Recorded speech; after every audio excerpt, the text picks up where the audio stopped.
For all of you who have been following me on this journey, I'm so sorry that I've misled you. I have a confession to make. In my first post, I wasn't telling the entire truth.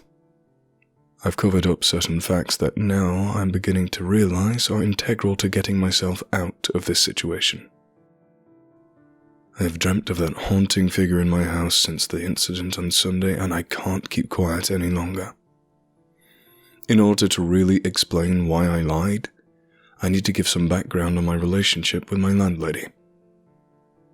When I first moved in last year, we were on good terms and maintained a friendly relationship until this year. In that time, I got to know a little bit about my landlady and her background. As far as I know, she's never been married and has no children, but she has 2 brothers and a sister who all live in China. She's always been very secretive about why she moved to the UK alone, so I never pressed the issue. From what I can gather, her extended family are quite poor and she regularly sends money back to them. At the start of the year, she confided in me that one of her grandnephews had just been diagnosed with leukemia, and the family was struggling to keep up with the medical bills. She then immediately told me that she'd be raising the rent, quite substantially because she needed to send more money back to help with the grandnephew's treatment. Since my room was the largest one in the house, I was going to be hit the hardest. I was immediately skeptical about the story surrounding her grandnephew, particularly since it came right before the conversation about the rent. I thought it was just a sob story she could use as an excuse to hike up our rent and make a tidy profit. I told her categorically that I couldn't afford it, and this understandably caused a rift between us. Our relationship degenerated quickly during the first few weeks of January and eventually developed to us having loud arguments in the hallway whenever we crossed paths. She was afraid that I would become a squatter, and I was afraid she would turf me out last minute, leaving me with no place to live. My girlfriend's place is too far out for me to commute to university.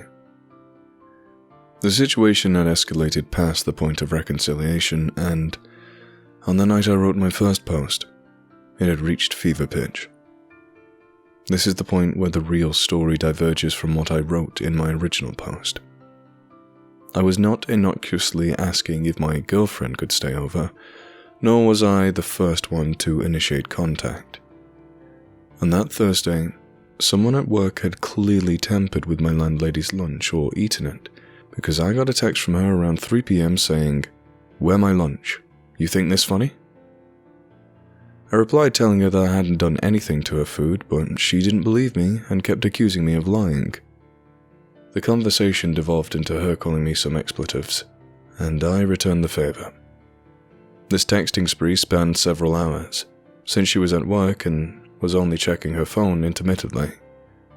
By about 6 p.m., she finally sent her ultimatum. In her own words, "You pay higher rent cost, or you get out my house tonight."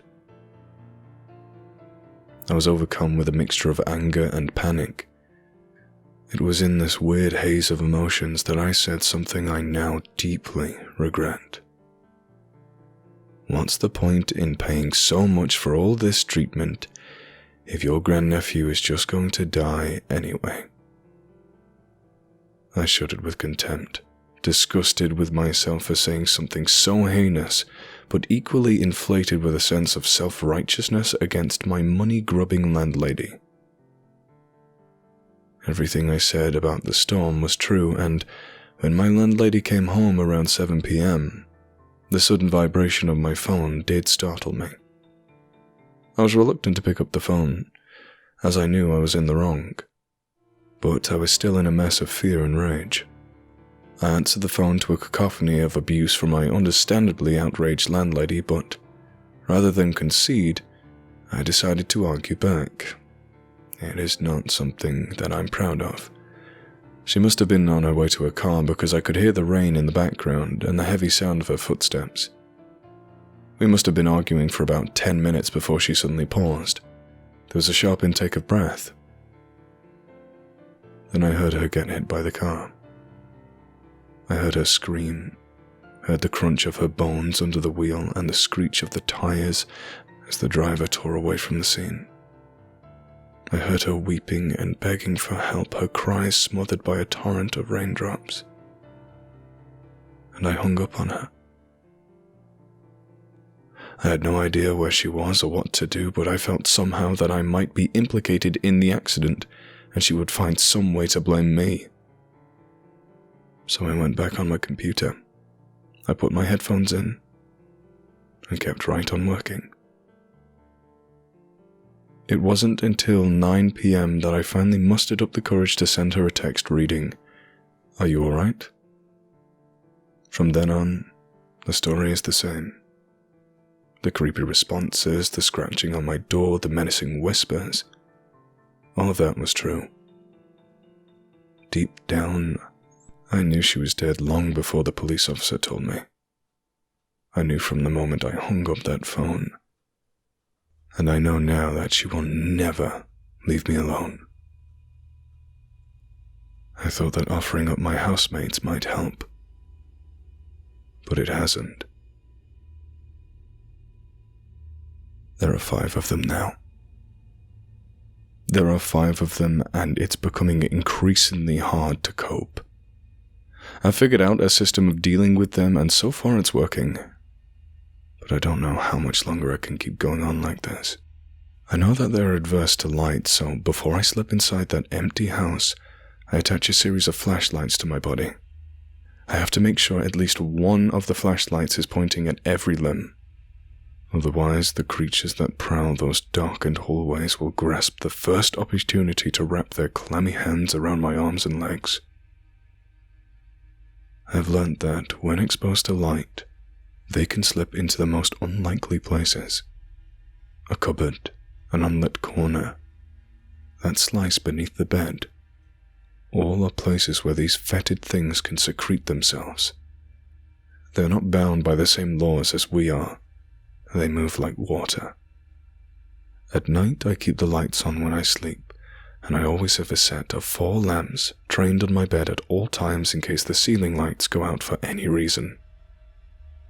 The cupboards and closets are filled with stacks of unused bulbs, and I've become accustomed to the touch of hot glass as I quickly twist a burnt-out bulb free. These days, it is like the only physical interaction I have with anything that remotely resembles human warmth. If I sleep at all, it's for bursts of 2 hours at most. All of those house bills are still coming out of her account, but I don't know how long it will last. I'm living off what is left of my student loans and spend most of my time procuring food to satiate the insatiable. I survive off meager portions of bread and soup, whilst they dine like kings. Feeding them has become like a ritual. I place my offerings at the center of the kitchen, then back away, waiting for them to come. They won't eat if I'm there, but they take great delight in hiding in the periphery of my vision and tormenting me with their presence. Sometimes I hear them heavily breathing behind me. Sometimes I hear their guttural laughter, but rarely do I actually see them face to face. She is the only one I regularly see. There are times at night when I look out of my bedroom window and see her standing there in the garden, staring up at me. She's always smiling, her mouth contorted by an unnatural mass of teeth and flesh. I know now that all she wants is to see me suffer. Watching me as I spend my days finding offerings to satisfy them and trembling in fear within my room gives her unending pleasure. When it comes to the feedings, sometimes a joint of meat is enough. Sometimes it isn't. In the latter instance, I have a contingency plan. First, I have installed a bolt on the outside of the kitchen door. After nearly a month of wear and tear, I've had to add an extra bolt for reinforcement. Second, I get dressed up as best I can, take what money I have left, and go to the bar. In a city as big as this one, you don't even need to be charming to get your way. Usually having a young body is simply enough. I don't know why some of the people I've offered turn and others don't. Perhaps they've all turned, but some of them are better at hiding in the cracks than others. After I've locked someone in the kitchen, I put my headphones in and ride it out. When it's over, I flush the teeth I find down the toilet and use a pair of tweezers to pull the fingernails out of the kitchen door. But no amount of sandpapering will get rid of the deep ridges running down the inside of the door frame. It is usually after these offerings that she decides to make an appearance. I wish I could see her more often, even if it gives me great pain.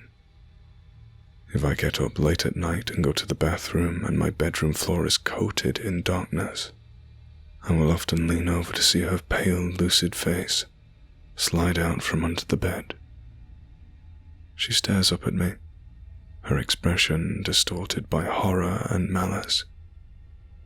She can no longer speak, and she is banished to the darkness like the rest of them, but deep down, I know she hates me the most. It's hard to see my girlfriend like that.